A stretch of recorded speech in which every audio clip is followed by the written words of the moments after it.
Animal Crossing New Horizons E3 announcement has set the community into a frenzy.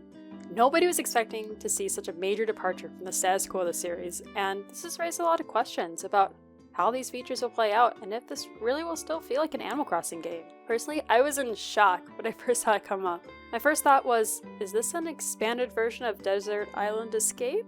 But as I slowly realized that this was in fact a regular Animal Crossing game, I started to feel unease. Will this new game even feel like Animal Crossing? Was New Leaf the last pure Animal Crossing game we'll ever see? It took me a bit of time, but I can now say that I'm looking forward to this game and seeing how things will turn out. And actually, as I thought about it, this seems to be the natural progression for the series. Let me explain. I started playing Harvest Moon as a kid about the same time that I got Animal Crossing. My first game was Friends of Mineral Town on the GBA, and because of how bad it was at the game, it took me way too long to finally marry my true love, Potpourri. Now, the way the Harvest Moon series has grown reminds me a bit of Animal Crossing. In the beginning of the series, the only set goal really was to get married and do on the farm, but these weren't even always required. In order to do this, you generally needed to expand your house enough and woo a single bachelor or bachelorette.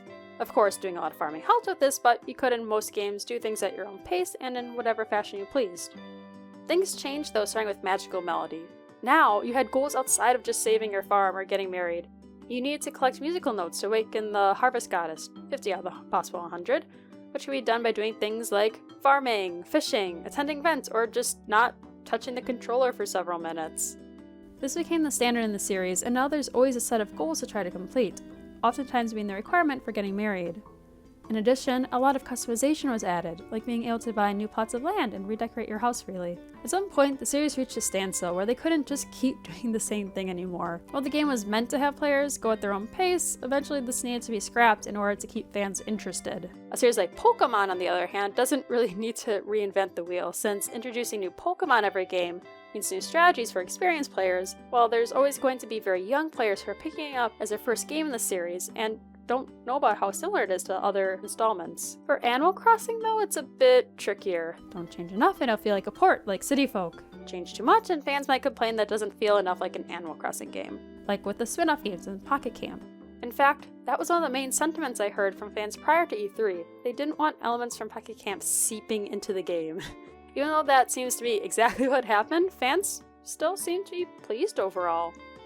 I think this is in part because of the lack of competition. Harvest Moon for All had no real competitors. They made their own spin-offs like Maroon Factory, and when X-Seed split from Natsume, how Story of Seasons and Harvest Moon both became a thing, but it wasn't until Stardew Valley I saw a game that really challenged it. Concerned Ape was able to take things that fans wanted, like more expansion, faster pacing, being gay, and made things that filled a need for many. Now, it's hard for a lot of Story of Seasons fans to go back to it because of how good Stardew Valley is. Games like The Sims and Animal Crossing, where there's no exact competitor for the style of gameplay, can get away with a lot because, hey, if the fans don't like it, what are they gonna do? Not buy the next installment? Based on the number of Simmers I know who constantly complain about the series and still feel the need to buy all the game packs, I think that this is unlikely. The Sims, by the way, also moved from being freeform to adding more concrete goals starting in The Sims 2. Now, I'm not saying that the Animal Crossing team made a bad choice. I agree with what they did, I think.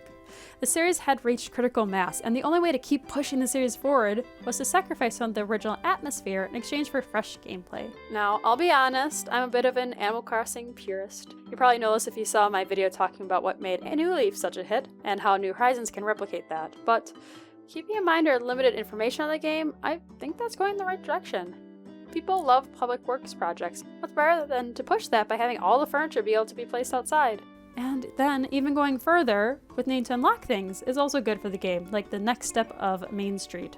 As well, the Nook Miles that you earn for doing various daily tasks as a means of progressing the game mirrors what we saw in the Harvest Moon series. This really is the natural way for things to progress, especially since adding crafting to games became trendy around the time New Leaf had come out. And if I think about it, in previous games, it was pretty quick and easy to buy whatever I wanted from Nook. I normally had enough bells on hands from grinding fruit, so if I saw something I wanted, I got it.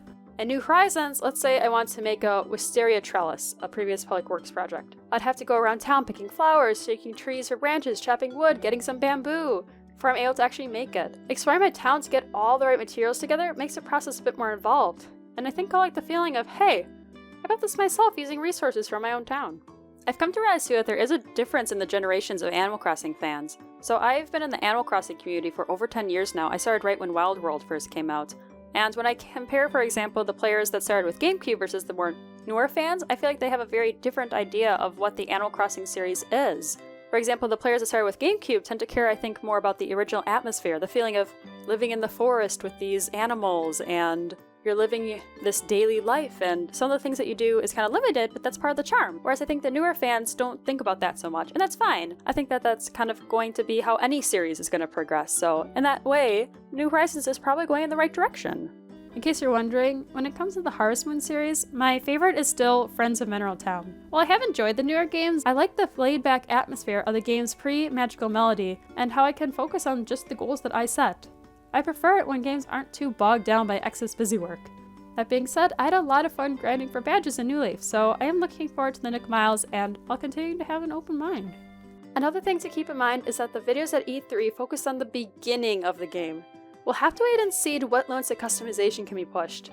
The same happened with New Leaf. The announcement trailer didn't show a lot of public works projects, and there's some pretty impressive towns you can now visit using the Dream Suite.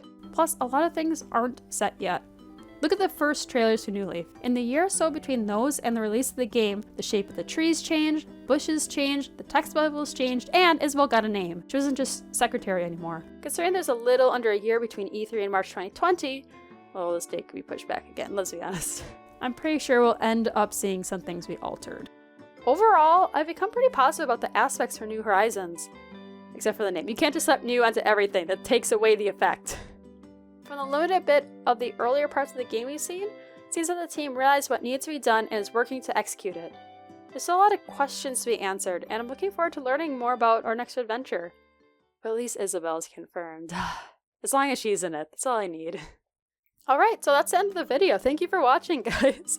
So what did you think of the E3 announcement? Actually, when the E3 Direct was starting for Nintendo, it was 1 a.m. in my time zone, so I was laying in bed with my phone next to me trying to watch it, but I kept falling asleep in between games. Like, I'd open my eyes when a new game popped up, like, it's another action game, and close my eyes until I heard a kind of change in the music. Actually, by the time Animal Crossing came up, I was already starting to fall asleep pretty much, and all of a sudden I just opened my eyes, and there's the villager, like, walking down the beach. I actually completely missed that airplane announcement. But, of course, I later watched it again when I was fully awake, but it was an experience. I'll say that. It was an experience. I liked it, though. Alright, in that case, I'll see y'all later. Bye!